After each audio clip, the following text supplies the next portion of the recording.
My wife wanted a Stinger radio because it was the new hot shit. The only reason that I agreed to it was because it gives you a lot of live information that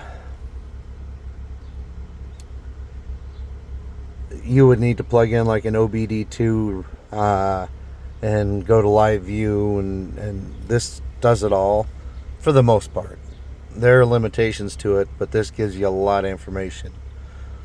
Oil temperature, coolant temperature, intake air temperature, oil pressure, barometric pressure, engine load. When you're going down the road, it'll give you a transmission temperature as well. And you can cycle through fuel level, intake manifold pressure,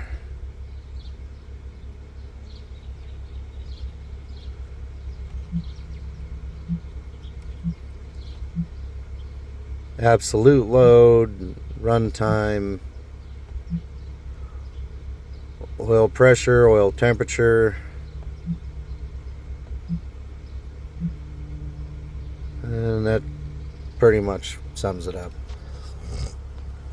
Also gives you your drivetrain, whether you're in two-wheel drive, four-wheel drive, the angle of your tires, at least for the front. Some vehicles that have the ability can also give you level, so if you go off-road and you do a lot of rock climbing, keep an eye on your kind of a tip over gauge.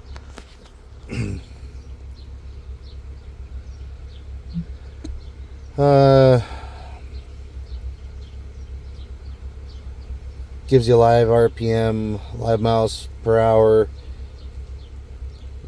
0 to 60, 60 to 0, all kinds of different performance indicators.